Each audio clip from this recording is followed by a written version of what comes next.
Welcome to Pragati online classes. Friends, आज हम आप लोगों के लेकर आए हैं इतिहास के महत्वपूर्ण क्वेश्चन, जो कि बहुत ही महत्वपूर्ण है आपके एग्ज़ाम के लिए। आइए हम लोग एक एक करके देखते हैं, आप लोग इसका उत्तर देने का प्रयास करेंगे। प्रथम क्वेश्चन है, चंद्रगुप्त मौर्य के गुरु कौन थे?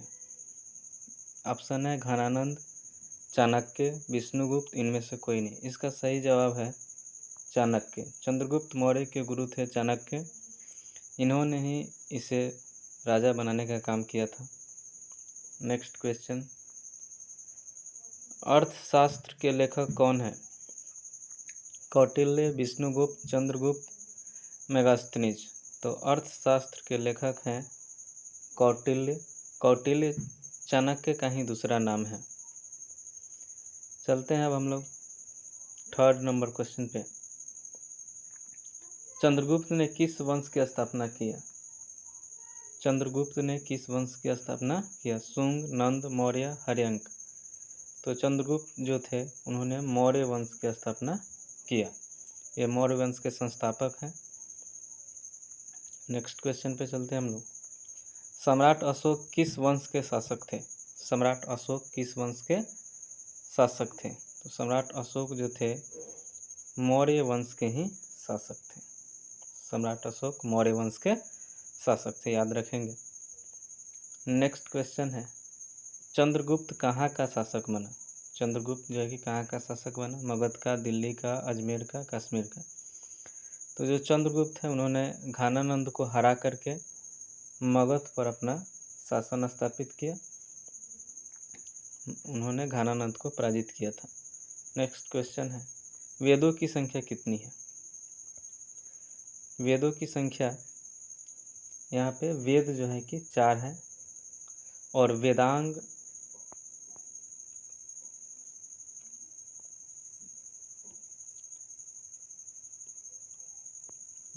जो है वेदांग की संख्या 6 है और वेदों की संख्या 4 है। नेक्स्ट क्वेश्चन पे चलते हैं हम लोग। मुद्रा राक्षस किसकी रचना थी? कौटिल्य, विशाखदत्त, मेगास्थनीज, इनमें से कोई नहीं। तो कौटिल्य की तो रचना जो है कि अर्थशास्त्र है। मेगास्थनीज नहीं है इसका आंसर। इसका आंसर है सही विशाखदत्त। मुद्रा राक्षस विशाखदत्त की रचना है। नेक्स्ट क्वेश्चन पे हम लोग चलते हैं। कालीबंगा कहाँ स्थित है? कालीबंगा जो है कि काली चूड़ियों के लिए प्रसिद्ध है, वह जगह कहाँ पे स्थित है? यह सिंधु घाटी सभ्यता से है। तो बंगाल, राजस्थान, सिंध, गुजरात। तो इसका सही जवाब है राजस्थान। कालीबंगा काली चूड़ियों के लिए प्रसिद्ध जगह है, काली चूड़ियाँ, जो कि है राजस्थान में। नेक्स्ट क्वेश्चन पे चलते हैं। भारतीय पुरातत्व के पिता किसे कहा जाता है? पुरातत्व मतलब होता है जो उत्खनन होता है, खोज पुराने चीज़ों की, उसके पिता किसे कहा जाता है? Alexander Cunningham, Lord Curzon, Dayaram Sahni, इनमें से कोई नहीं। तो इसका सही जवाब है अलेक्जेंडर कनिंघम। अलेक्जेंडर कनिंघम को भारतीय पुरातत्व का पिता कहा जाता है। नेक्स्ट क्वेश्चन पे हम लोग चलते हैं। क्वेश्चन नंबर 10, पाटलिपुत्र की स्थापना किस नदी के तट पे हुआ है? पाटलिपुत्र की स्थापना किस नदी के तट पर हुआ है? तो इसका सही आंसर है गंगा, सोन और पुनपुन। पाटलिपुत्र जो है कि 3 नदियों के जगह पर स्थापना किया गया था, गंगा, सोन और पुनपुन नदी। नेक्स्ट क्वेश्चन पे चलते हैं। हड़प्पा का उत्खनन किसने किया था? हड़प्पा सभ्यता जो है, हड़प्पा एक जगह है, उसका उत्खनन किसने किया था? John Marshall, Dayaram Sahni, RD. Banerjee यानी राखालदास बनर्जी, एस.आर. राव। तो इसका सही जवाब है दयाराम साहनी। दयाराम साहनी 1921 में जो है कि हड़प्पा का उत्खनन किया था। नेक्स्ट क्वेश्चन पे हम लोग चलते हैं।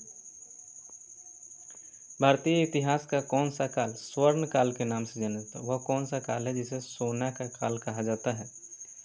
इसका सही आंसर है गुप्त काल। गुप्त काल को स्वर्ण काल के नाम से जाना जाता है। नेक्स्ट क्वेश्चन है, जालियांवाला बाग हत्याकांड कब हुआ था?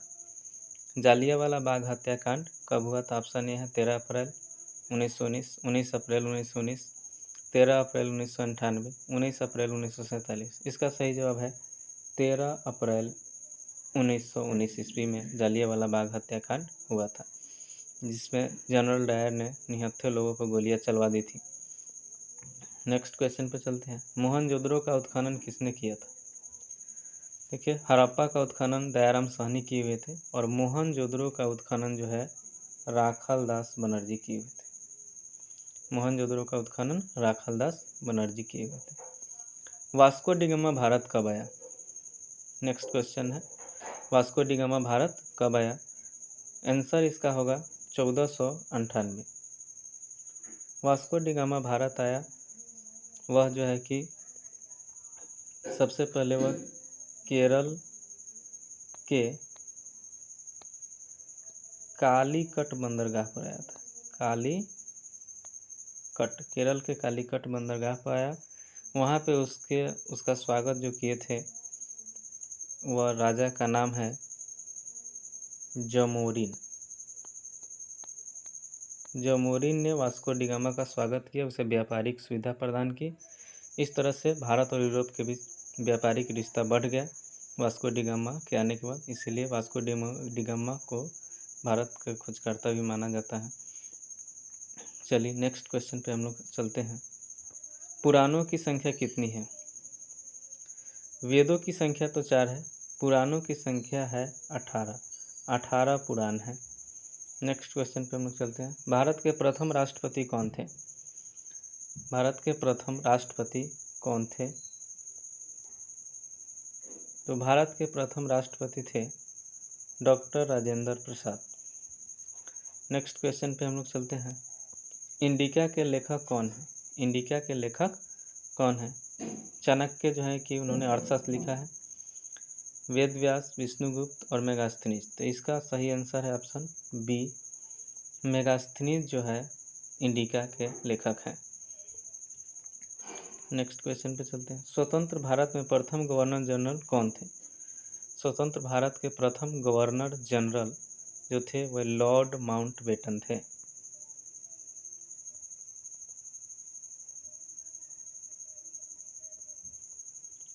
स्वतंत्र भारत के प्रथम गवर्नर जनरल थे लॉर्ड माउंटबेटन। नेक्स्ट क्वेश्चन पे हम लोग चलते हैं। भारत आने वाले प्रथम यूरोपियन कौन थे? मतलब किस देश से आए थे? पुर्तगाली, ब्रिटिश, डच, फ्रांसीसी। इसका सही आंसर है पुर्तगाली। भारत आने वाले प्रथम यूरोपियन थे पुर्तगाली, वही वास्को डी गामा। कांग्रेस की स्थापना कब हुई थी? कांग्रेस, भारतीय राष्ट्रीय कांग्रेस जो है, कांग्रेस की स्थापना हुई थी 1885 ईस्वी में। कांग्रेस की स्थापना 1885 ईस्वी में। अब लास्ट क्वेश्चन जो है 21 नंबर, तृतीय बौद्ध संगीति कहाँ हुई थी? इसका आंसर आप लोगों को कमेंट बॉक्स में देना है कि तृतीय बौद्ध संगीति कहाँ हुई थी। वीडियो को देखने के लिए धन्यवाद। इस वीडियो को शेयर कर दें उन सभी ग्रुप में जहाँ पे एजुकेशन की बात होती है। धन्यवाद।